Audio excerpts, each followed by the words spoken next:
these predictions are in stone, and they will be used fairly and unfairly to justify how brilliant or foolish we are for a full year. Here's where we stand now in the AFC.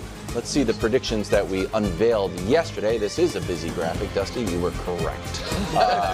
Nick, you have the Bills going to. And I have six spots available still. Yeah. All my wild card spots. Brew, you only have 3 spots available. You are allowed. I checked the bylaws. No, don't you dare. To change one of these out. No, he's not. You Yes. just said they're in stone. Till No, Friday. he is not. Oh, I'm sorry. It's called prediction day or prediction week. Till Friday. Okay. No. Oh my gosh.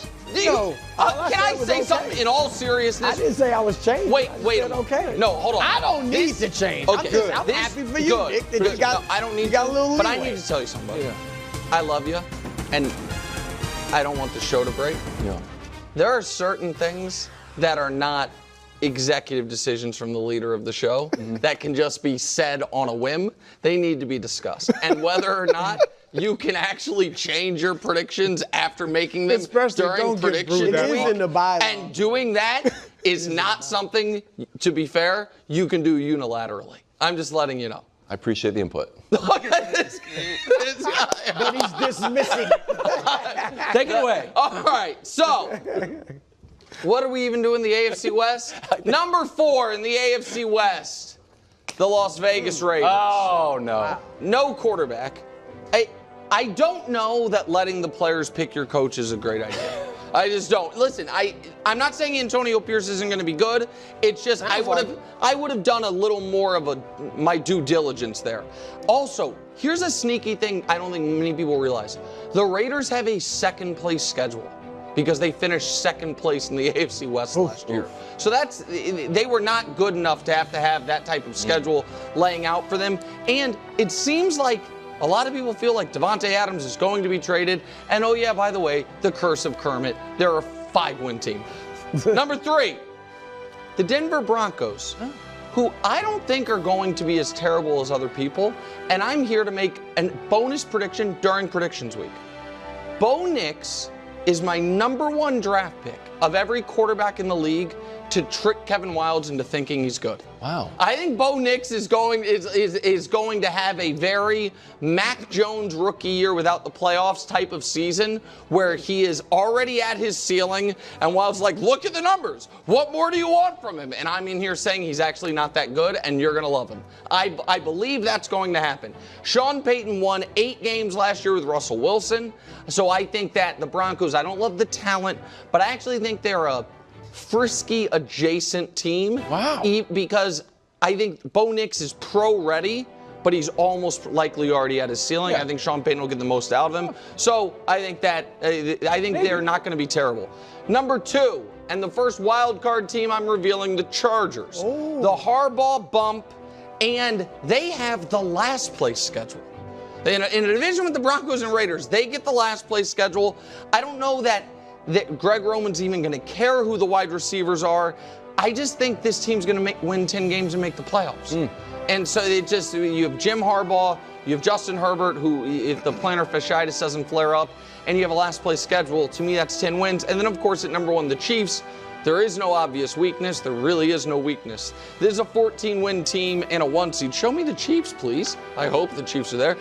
They're a 14-win team and the 1 seed. And since everyone knew I was going to say that, I'll give you a bonus prediction. I'll tell you the 3 losses. They lose at the Chargers early in the season, and that's like the Chargers are here moment. Sure. Then the Chiefs crush them later in the year. They lose at Buffalo because it's just the most. It's like when your big brother's beating you up and he lets you up for a moment, like, oh, I'm going to get him, and then they smash you again. So it gives them just enough hope.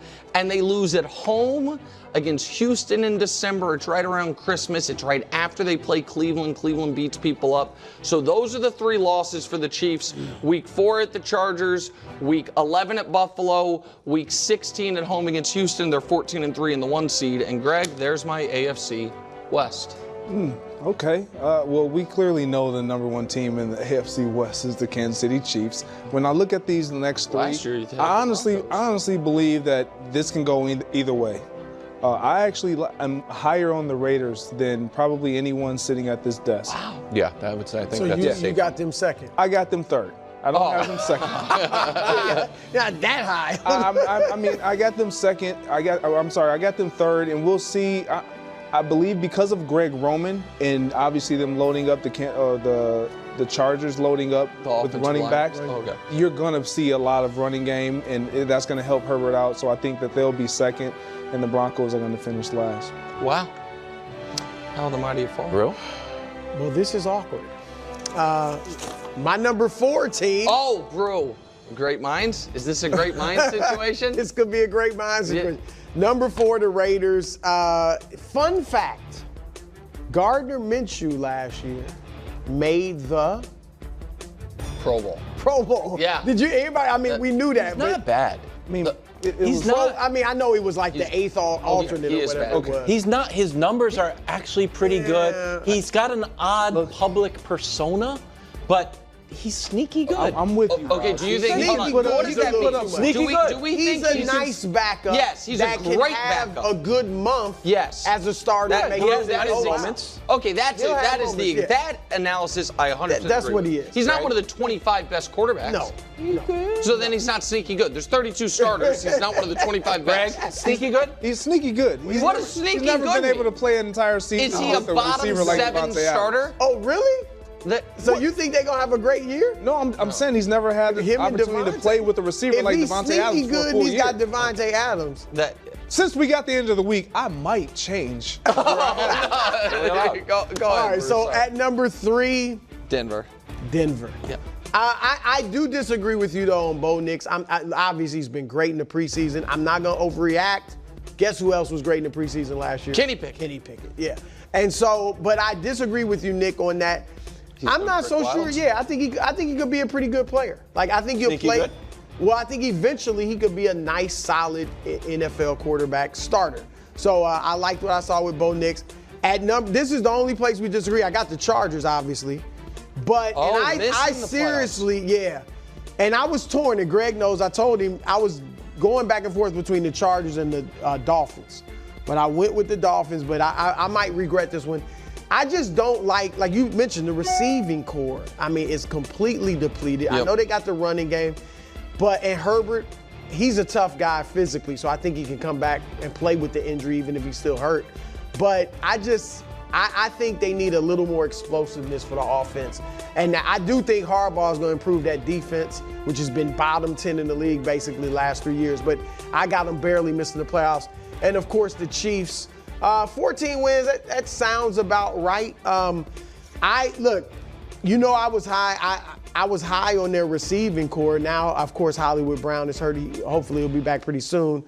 Xavier Worthy's got to stay healthy because when I look at the other guys, I'm just not. Rasheed's excellent. But is he going to be, with everything that happened off the field, is that going to be in his head? That could mess with him a little bit. So I think that, if he's not suspended in the next 2 days, I think, maybe I'm wrong, I think he then knows that this is something for a year from now. And so to me, whether it should be like that or not, I'm not, again, making a value judgment on it, I'm just being honest. I don't think that'll impact it. I don't either, because sometimes this is what players do. They use the games as a reason to compartmentalize all that's going on outside of life. So for me, I don't worry about Rashee Rice. And the wide receiver room's so deep, we could cut 2-time Super Bowl champion Kadarius Toney today. Any other teams cut a 2-time Super Bowl champion? You just added Juju. I'm just curious. Juju's going to be great.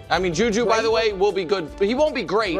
But here's the thing. I don't even know if he'll be active on most game days. But when he plays, he'll be in the right place, and Mahomes will make him He won't even be active on most games. Yeah, but when he's there, he'll. I know, but okay. Will you take a bet that Juju will not have a big moment, a Super Bowl touchdown? 100% good.